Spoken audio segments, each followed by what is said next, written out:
ही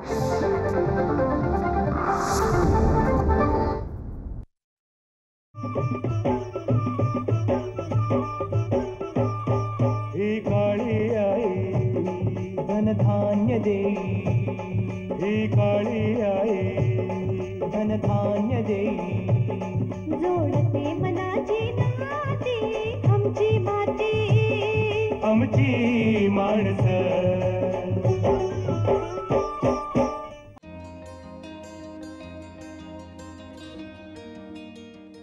शेतकरी बंधूंनो नमस्कार. आमची माती आमची माणसं या कार्यक्रमात सर्वांचं मनपूर्वक स्वागत. मंडळी, आपला जो शेतकरी आहे तो पूर्वापार पारंपरिक पद्धतीची शेती करत आलेला आहे. अर्थात ही जी शेती आहे ती शेती तो आपल्या शिवारात करतो.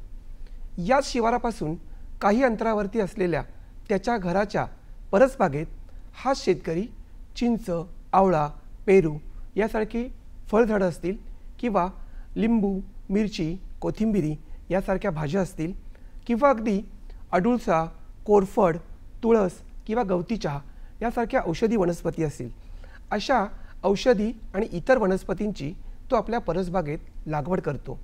मंडळी, ही परसबाग अर्थात परसदार यालाच आपण पोषण बाग असं देखील संबोधतो. या पोषण बागेचं आपल्या आरोग्याच्या दृष्टिकोनातून अत्यंत महत्त्व आहे. हेच महत्त्व आपल्याला आजच्या कार्यक्रमात जाणून घ्यायचं आहे आणि त्यासाठी आपण विषयाचं आयोजन केलेलं आहे पोषण बागेचं महत्त्व. पोषण बागेचं महत्त्व या विषयाच्या अनुषंगाने आजच्या कार्यक्रमात आपल्याला मार्गदर्शन करण्यासाठी ज्या मान्यवरांना आपण आमंत्रित केलेलं आहे, सुरुवातीला मी त्यांचा परिचय करून देतो. आपल्याकडे आलेले आहेत निवेदिता शेट्टी मॅडम. निवेदिता मॅडम, तुमच्या कार्यक्रमात मनपूर्वक स्वागत. नमस्ते. निवेदिता शेट्टे मॅडम या कृषी विज्ञान केंद्र नारायणगाव येथे गृहविज्ञान विषय तज्ज्ञ म्हणून कार्यरत आहेत आणि त्या आपल्याला विषयाच्या अनुषंगाने सविस्तर मार्गदर्शन करणार आहेत. निवेदिता मॅडम, आत्ताच मी प्रस्तावनेत उल्लेख केला, आपल्याकडे आपला शेतकरी जो आहे तो पारंपरिक पद्धतीची शेती करत आलेला आहे आणि ही शेती करताना त्याची जे घर आहे त्या घराची परसबाग आहे, त्या परसबागेमध्ये विविध प्रकारच्या वनस्पतींची तो लागवड करतो. मुळात ही जी पोषण बाग किंवा परसबाग आहे म्हणजे नक्की काय? पोषण बाग किंवा परसबाग आपण म्हणू शकतो. ही तशी काही फार नवी संकल्पना आहे अशी नाही. फार पूर्वीपासून लोक आपल्या घराच्या आजूबाजूला जी जागा आहे त्या जागेमध्ये काही प्रकारचा पालेभाज्या असतील, फळभाज्या किंवा जे काही फळ पिकं आहेत अशी पिकं लावत असतात आणि त्याला परसबाग आपण म्हणतो. परंतु पोषण बाग म्हटलं तर काय की आपण यालाच थोडंसं वैज्ञानिकदृष्ट्या म्हणजे आपल्या आरोग्याचा विचार करून वेगवेगळ्या प्रकारच्या पालेभाज्या असतील, फळभाज्या असतील, म्हणजे आपल्या कुटुंबाचं 7 दिवसाचं पोषण त्याच्यातून कसं भागवता येईल याचा विचार करून जेव्हा ती पोषण बाग आपल्या कुटुंबाचा पूर्ण आहार त्याच्यामध्ये सकस आहार आपल्याला मिळेल अशा प्रकारे जेव्हा आपण तिची आखणी करतो तेव्हा आपण तिला पोषण बाग म्हणू शकतो. किंवा आणि पोषण बाग अजूनही एका दृष्टीने की बऱ्याचदा आपण पाहतो की आता जर शेती आपण जी करतो त्याच्यामध्ये बऱ्याचशा रासायनिक खतांचा वापर केला जातो, रासायनिक औषधांचा वापर केला जातो. मग ही परसातली बाग जी आहे तिला आपण जे काही सेंद्रिय पद्धतीचे औषध असतील, सेंद्रिय पद्धतीची खते असतील, ह्या सगळ्यांचा वापर करून आपण तिला एक सेंद्रिय किंवा आपण म्हणू की एक विषमुक्त अशी पोषण बाग करता येऊ शकते. म्हणून ही याला आपण घरातली जी परसबाग आहे याला पोषण बाग ही संकल्पना किंवा हे नाव आपण त्याला दिलेलं आहे. थोडक्यात आपल्याला असं म्हणता येईल की आपल्या कुटुंबाचा विचार करता कुटुंबाच्या आरोग्याच्या दृष्टिकोनातून जो काही भाजीपाला आहे किंवा औषधी वनस्पती आहेत त्याची लागवड करून ती विषमुक्त लागवड असावी, त्याकरता ही पोषण बाग अत्यंत महत्त्वाची आहे. परंतु मॅडम, मला असं सांगा की आजच्या काळात या पोषण बागेचं महत्त्व नेमकं काय आहे? आता तुम्ही जर आजचं मी मगाशी बोलताना म्हटलं की आपल्याला ही विषमुक्त करता येईल, तर आपण जर आज बाहेर पाहिलं तर लोकांमध्ये बऱ्याचदा वेगवेगळ्या डेफिशियन्सी, मायक्रोन्यूट्रिएंट म्हणजे जे सूक्ष्म पोषक तत्व आहेत त्याची कमतरता फार मोठ्या प्रमाणावर दिसून येते. शिवाय लोकांमध्ये ह्या मायक्रोन्यूट्रिएंटची कमतरता असल्यामुळे लोकांमध्ये मधुमेह असेल किंवा महिलांमध्ये ॲनिमिया आहे, बऱ्याच ठिकाणी वेगवेगळ्या प्रकारचे कॅन्सर, अशा अनेक आजार किंवा मुलांमध्ये कुपोषण असेल, अशा वेगवेगळे प्रकारचे आजार प्रत्येक कुटुंबामध्ये ग्रामीण भागात असेल किंवा शहरी भागात सगळीकडेच दिसायला लागलेत. मग अशा वेळेस जेव्हा आपण पोषण बाग आपल्या घराच्या आसपास करतो, तेव्हा जसं मी म्हटलं की एक साधारणतः 1.5 गुंठा जरी आपण ती जागा त्याच्यासाठी दिलं तर एक 4 ते 5 लोकांना, जी काही national institute of nutrition Hyderabad यांनी आपल्याला एक भाजीपाल्यांची किंवा फळभाज्या यांची गरज ठरवून दिलेली आहे. जसं की आपल्याला जर विचार केला तर एका माणसाला दिवसाला 300 ग्रॅम पालेभाज्या फळभाज्या घेणं गरजेचं असतं आणि 100 ग्रॅम साधारणतः फळे घेणे गरजेचे असतं.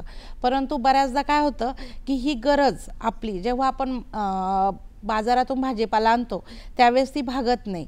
मग अशी म्हणजे पोषण बाग केली तर ह्या सगळा भाजीपाला जो आहे किंवा फळं आहेत तर आपल्या घरच्या घरीच उपलब्ध होतो आपल्याला.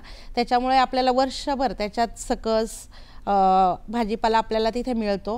त्याचबरोबर काय होतं की जेव्हा आपण पोषण बाग घराजवळ करतो तर त्यावेळेस आपण बाजारात भाजीपाला आणायला न गेल्यामुळे आपला जो काही आठवड्याचा म्हणजे आज आपण पाहिलं तर सगळ्या भाज्यांची कॉस्ट ही साधारणतः 20 ते 25 रुपये पावशेरच्या पुढे आहे. म्हणजे साधारणतः 4 माणसाचं जर कुटुंब असेल तर साधारणतः आठवड्याला कसंही 1000 रुपयाचा भाजीपाला जातो. तर म्हणजे आपल्या ह्या पोषण बागेतून जवळजवळ आपण महिन्याला 4000 रुपयांची बचत, म्हणजे थोडक्यात एक प्रकारे आपल्या कुटुंबाची पैशाची बचत याच्यातून करू शकतो. त्याच्यानंतर काय होतं की आपल्याला एक निसर्गाचं सानिध्य, म्हणजे शहरी भागात तर बऱ्याचदा टेरेस गार्डन असेल किंवा बाल्कनी गार्डन हा कन्सेप्टसुद्धा आता आलेला आहे. अशा प्रकारच्या पोषण बागेमध्ये एक आपण म्हणतो की हिरवळीमुळे किंवा झाडांमुळे आपल्या आजूबाजूचं जे वातावरण आहे ते शुद्ध राहण्याससुद्धा मदत होते. त्यानंतर आपल्या घरात बऱ्याचदा आजकाल शेतकरी कुटुंबातली जरी मुलं तुम्ही पाहिली तर त्यांना सुद्धा घरात ते शेतात बऱ्याचदा जात नाहीत, कारण बऱ्याचदा शेतीकडे पाहण्याचा दृष्टिकोन बदललेला आहे. अशा वेळेस शेतकऱ्यांच्या मुलांना सुद्धा पोषण बागेमध्ये कुठले म्हणजे पिकांविषयी माहिती असेल किंवा आपला शेतमाल जो आहे कुठलं पीक कसं येतं, कसं फळांचं झाड, तर याची एक माहिती जे हे सुद्धा आपल्याला ह्या पोषण बागेतून मिळू शकतं. शिवाय आपला जो फावला वेळ आहे त्या फावल्या वेळामध्ये सुद्धा आपण त्याच्यामध्ये काम करून पोषण बागेमध्ये काम करून एक आपल्याला मानसिक समाधान सुद्धा ह्या पोषण बागेमुळे मिळू शकतं.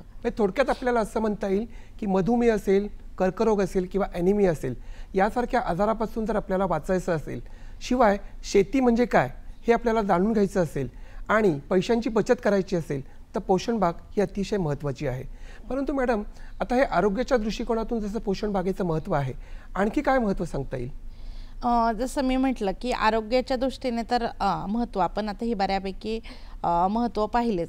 परंतु जर आपण अजून पुढे जाऊन विचार केला तर जसं म्हटलं की म्हणजे घरातल्या मुलांना जे आहे की जे शेतीची म्हणजे कुठली पिकं कशी येतात किंवा शेती करण्यासाठी काय एक थोडक्यात थोडं शेतीचं छोटंसं मॉडेल असं म्हटलं तरी आपल्याला पोषण बाग म्हणता येईल. पोषण बागेचे फायदे म्हणजे जसं मी मगाशीच बोलले की आपल्याला वर्षभर ताजा सकस घरी आपल्याला आहार त्याच्यातून भाजीपाला आपल्या कुटुंबाला लागणारा मिळतो आणि जसं की पैशाची बचत तर होतेच कुटुंबाची, परंतु आपण हे पाहिलं की म्हणजे कुटुंबाचे आपण आत्ता तर फक्त बोललोत की जो बाजारातून भाजीपाला आणतो तेवढ्या याच्यात बचत होते, म्हणजे ती जी रक्कम आपली जाते त्याची बचत होते. आणि अजून जर आपण पुढे जाऊन विचार केला तर बऱ्याच गृहिणींना माहीत आहे की जेव्हा आपण भाजीपाला बाजारातून आणतो तेव्हा तो 8 दिवसाचा एकदा फ्रीजमध्ये साठवला जातो आणि फ्रीजमध्ये साठवलेला भाजीपाला जेव्हा आपण परत बाहेर काढतो म्हणजे आपल्याला घाईच्या वेळेस तो जर लगेच टाकायचा असेल तर तो लगेच शिजत नाही.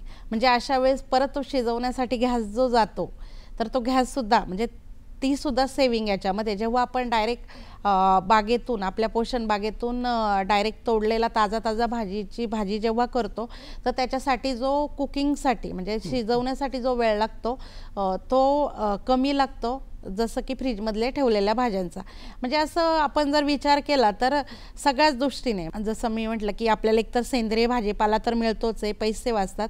आणि आज तुम्ही जर पाहिलं तर शेतकरी कुटुंबांमध्ये सुद्धा एक पीक पद्धती, म्हणजे शेतकरी त्याच्या शेतामध्ये पूर्णपणे कुठलं तरी एक पीक घेतो. मग त्याच्यामुळे त्याच्या कुटुंबात सुद्धा हा सगळ्या प्रकारचा म्हणजे वैविध्यपूर्ण, म्हणजे आपण जर म्हटलं की आपली 300 ग्रॅम भाज्यांची रिक्वायरमेंट नॅशनल इन्स्टिट्यूट ऑफ न्यूट्रिशनने ठरवून दिलेली आहे.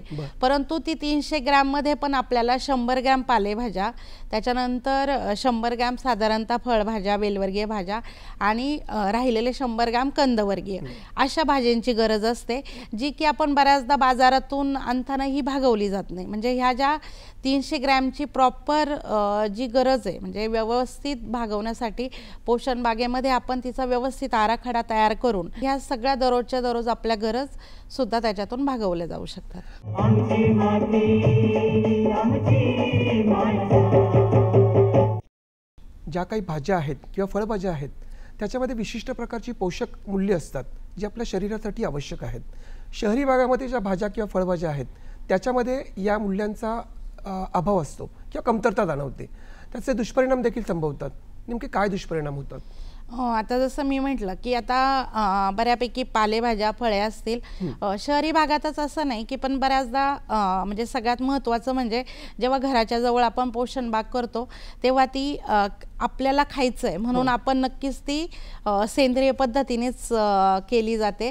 कारण आपण बऱ्याचदा काही रोग आला तर घरातलंच काही म्हणजे दशपर्णी अर्क असेल किंवा आपला आलं मिरचीचा ठेचा असेल किंवा निंबोळी अर्के किंवा चुलीतली म्हणजे ग्रामीण भागात चुलीतली राख वगैरे पण टाकली जाते किंवा आपल्या आसपास काही जे काही औषध आहे म्हणजे कमीत कमी फवारणी केली जाते.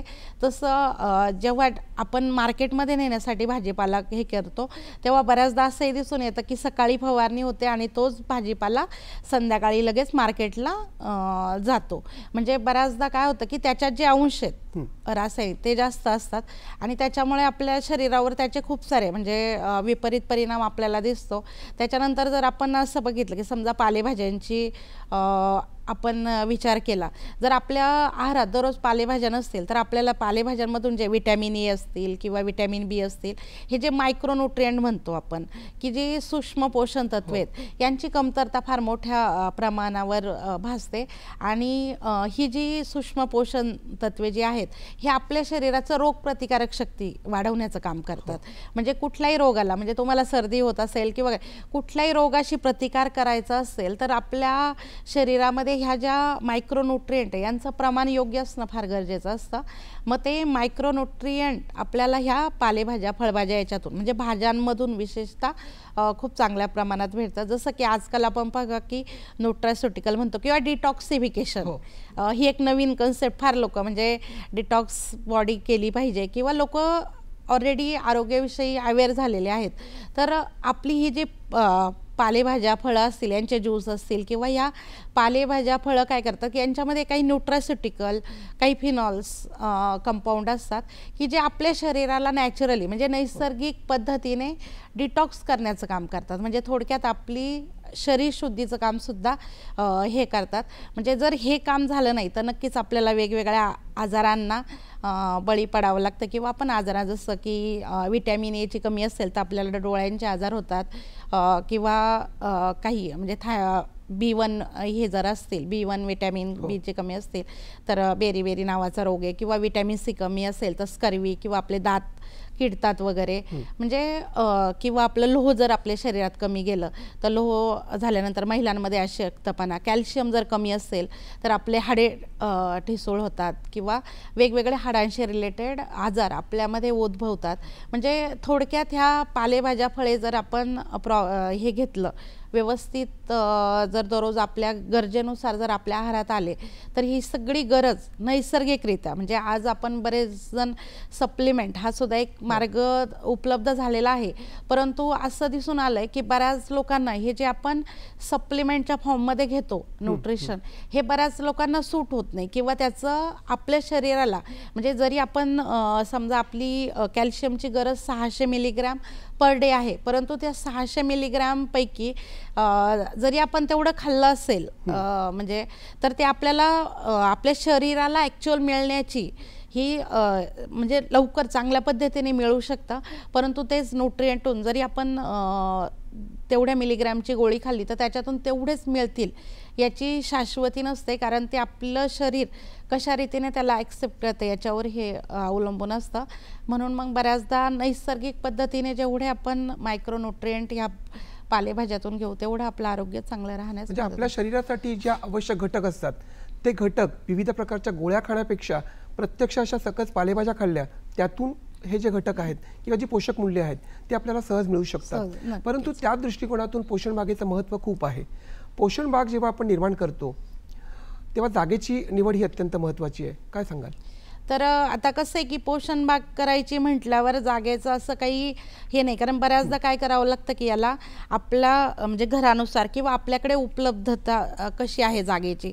आता बऱ्याचदा घराच्या बाजूने बऱ्याचदा लोक जागा सोडतात, काही लोक डायरेक्ट 1 गुंठा 2 गुंठा म्हणजे आपल्या फॅमिलीचा जो आकारमान आहे त्याच्यानुसार पण जागा सोडतात. फक्त जागा हे करताना काय पाहावं लागतं की तिथे काही उंच म्हणजे उंच खूप मोठे झाडं नसावेत किंवा तिथे चांगल्या प्रकारे मोकळी हवा सूर्यप्रकाश चांगला येणारा हवा त्या जागेमध्ये. आणि त्याच्यानंतर म्हणजे की ती जिथं आपण झाडं लावणार आहे त्या जमिनीची सुपीकता, म्हणजे जर आपण घराच्या आजूबाजूला लावत असेल तर तिथे जर जमीन हलकी असेल किंवा काय तर तिथे मग माती म्हणजे योग्य ती काळजी घेऊन आपण ती जमीन सुपीक जमीन कशी मिळेल याचा तिथे आपण म्हणजे ही गोष्टी आपण थोडक्यात ह्या गोष्टी आपण तिथे पाहायला हव्यात. सुपीक जमीन ही अत्यंत महत्त्वाची आहे. परंतु अशा प्रकारची पोषण बाग जेव्हा आपण निर्माण करतो कोणकोणत्या प्रकारचा भाजीपाला किंवा फळभाज्या तिथे आपण लागवड करू शकतो? आता पोषण बाग करताना किंवा कुठल्या भाज्या किंवा कुठली फळं तिथे लावायची ह्या सगळ्या गोष्टी ह्या तिच्या आकारमानावर ठरवल्या जातात. आता समजा की जसं मी म्हटलं की जागा कशी की उपलब्धतेनुसार बऱ्याचदा जागा वापरली जाते, म्हणजे कुणी अर्धा गुंठ्याची पोषण बाग करतं, कुणी 1 गुंठ्याची किंवा कुणी 2 गुंठेही ठेवतं. मग त्या जागेनुसार आपल्याला त्याच्यात काय फळभाज्या पालेभाज्या लावायच्यात किंवा काय फळझाडं लावायच्यात याचा विचार करावा लागतो. मग जर समजा आपण छोटी परसबाग करत असो किंवा छोटी पोषण बाग आहे आपली तर त्याच्यामध्ये आपण कमी कालावधीच्या भाज्यांना जास्त महत्त्व दिलं गेलं पाहिजे की जेणेकरून म्हणजे आपल्याला त्या भाज्या परत परत मिळतील. समजा उंच झाडं तर जर खूप मोठी जागा असेल तर तिथं आपण फळझाडं असतील की जे उंच जसं पपई असेल, चिक्कू, आंबा अशी वेगवेगळ्या मोठ्या परसबागेमध्ये ही फळझाडं सुद्धा बऱ्यापैकी आपण तिथे लावू शकतो. त्याच्यानंतर घराच्या जर समजा तुमच्या बंगल्याच्या आजपास समजा बंगला आहे किंवा असं मोठं आईस्पेस घर आहे तर तुम्हाला बऱ्याचदा की आपल्या घराचं अस्थेटिक व्ह्यू म्हणजे घराच्या आजूबाजूला ती बाग चांगली दिसली पाहिजे हा पण एक हे असतो. तर मग काही प्रमाणात पुढच्या बाजूला आपण फळझाड हे सुद्धा हे करू शकतो. आणि त्याच्यानंतर अजून की जसं की काही औषधी वनस्पती सुद्धा जसं की तुळस असेल, गुळवेल असेल किंवा गवती चहा आहे, पुदिना आहेत की ह्या ज्या औषधी वनस्पती आहेत त्या सुद्धा आपण त्याच्यामध्ये गरजेनुसार आपण लावू शकतो. आणि पालेभाज्या फळभाज्यांमध्ये तर वेलवर्गीय भाज्या पण येतात. समजा वेलवर्गीय जे आहेत की आपल्या घराच्या आजूबाजूला जर ऑलरेडी कुंपण असेल किंवा जी आपण मोठी झाडं लावलेत, शक्यतो उत्तरेच्या बाजूला मोठी झाडं लावली तर त्याची सावली पडत नाही, मग त्या झाडांवर आपण ही वेलवर्गीय झाडं तिथे हे करू शकतो म्हणजे वरती पाठवू शकतो किंवा कुंपणावर वेलवर्गीय.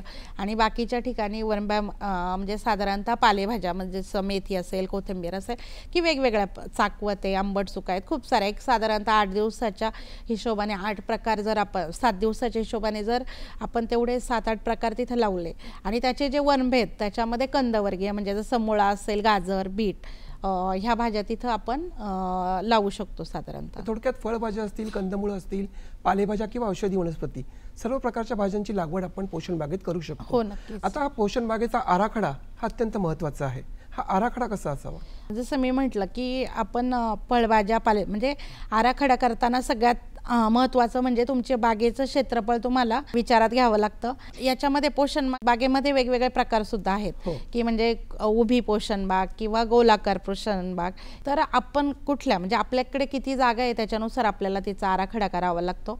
मग आराखडा करताना फक्त काय सगळ्यात जास्त महत्त्वाचं विचारात घ्यावं लागतं की जसं म्हटलं की उंच वाढणारी झाडं उत्तरेच्या बाजूला घ्यायला हवेत. त्याच्यानंतर त्या एकाच कुळातील पिकं म्हणजे जसं टोमॅटो आहे, वांगी आहे, बटाटा आहे, ही पिकं एकदम शेजारी शेजारी नाही घ्यायला हवीत. कारण काय होतं की एकाच कुळातली पिकं घेतली तर एकावर रोग आला की तो सगळ्यांच्यावर रोग येतो. म्हणजे थोडंसं द्विदल पिकांचा म्हणजे पिकांची फेरफालट तिथं आराखडा करताना कशी करता येईल ते ह्या गोष्टी विचारात घ्याव्या लागतात. मग त्याच्यामध्ये जसं म्हटलं की काही आराखडा करताना मध्ये काही सापळा पिकं, झेंडू असेल, मका असेल, तुळस असेल, अशा सापळा पिकांचा सुद्धा तिथं विचार करणं गरजेचं असतं. म्हणजे साधारणतः तुमचं आराखडा करताना तुम्हाला सगळ्यात महत्त्वाचं म्हणजे तुम्ही किती क्षेत्र म्हणजे केवढी परसबाग करताय, किती जागा त्याला हे केली, त्याच्यानुसार तुम्ही तुमच्या परसबागेची आखणी करू शकता. आमची माती आमची माणसं. आता परसबाग म्हटलं किंवा पोषण बाग म्हटलं की पाण्याचं आणि खताचं व्यवस्थापन हे अत्यंत महत्त्वाचं आहे.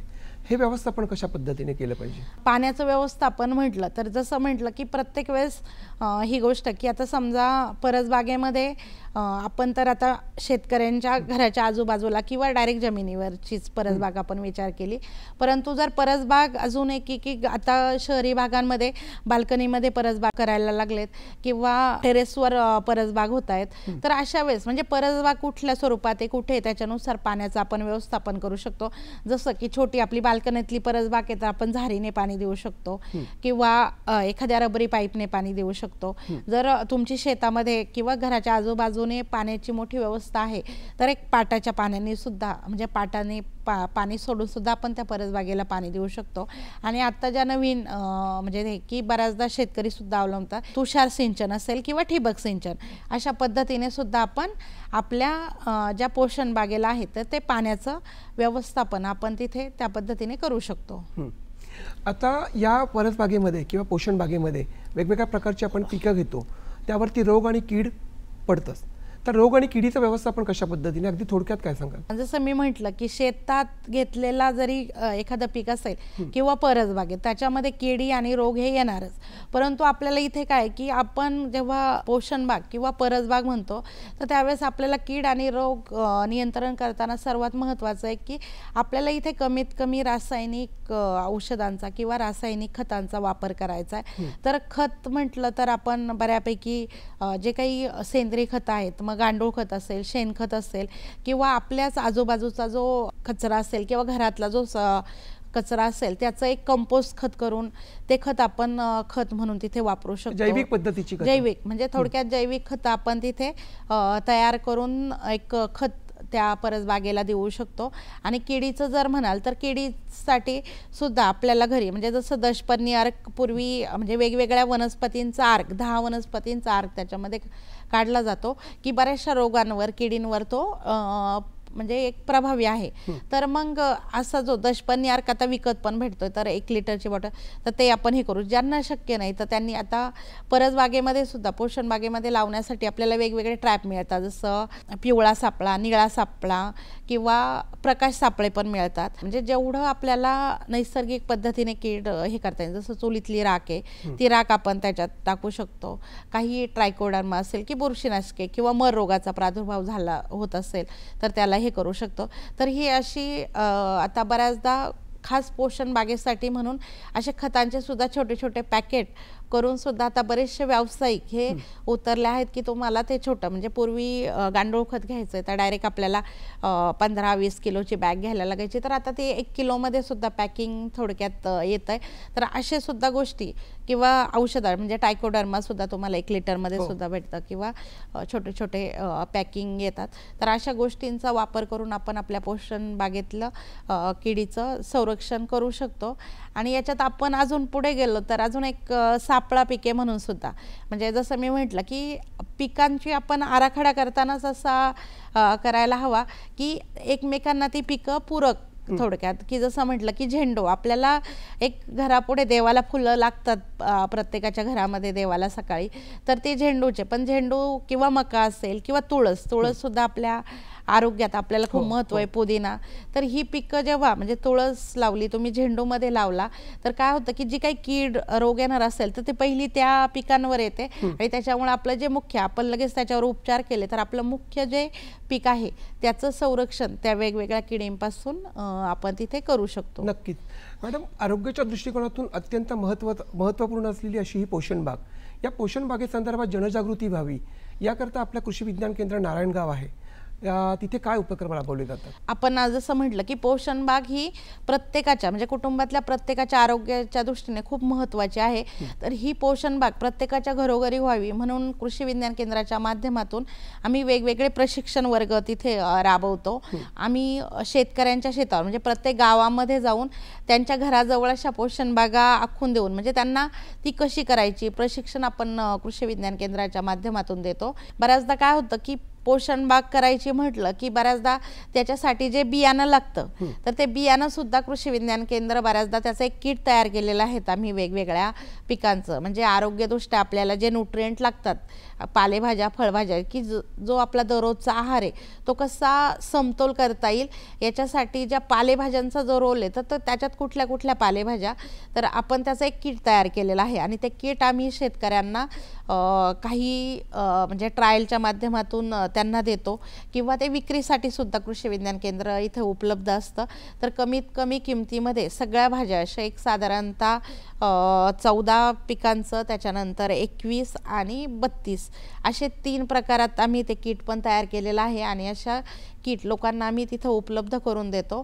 तर मंडळी, अशी ही आपली पोषण बाग किंवा परसबाग आपल्या शरीरासाठी आरोग्याच्या दृष्टिकोनातून ज्या सूक्ष्म अन्नद्रव्ये हवी असतात या सूक्ष्म अन्नद्रव्यांची कमतरता या पोषण बागेत पिकणाऱ्या फळझाडं असतील, फुलभाज्या असतील किंवा फळभाज्या असतील, पालेभाज्या असतील, त्यातून ही कमतरता भरून पाडता येते आणि पैशाची बचत होते आणि आपल्या आरोग्याचं संरक्षण देखील आपल्याला करता येतं. मॅडम, आज आपण कार्यक्रमात सहभागी झालात आणि या विषयाच्या अनुषंगाने आमच्या शेतकरी बांधवांना सविस्तर असं मार्गदर्शन केलं, त्याबद्दल सह्याद्री वाहिनीतर्फे मी आपले मनपूर्वक आभार मानतो. धन्यवाद.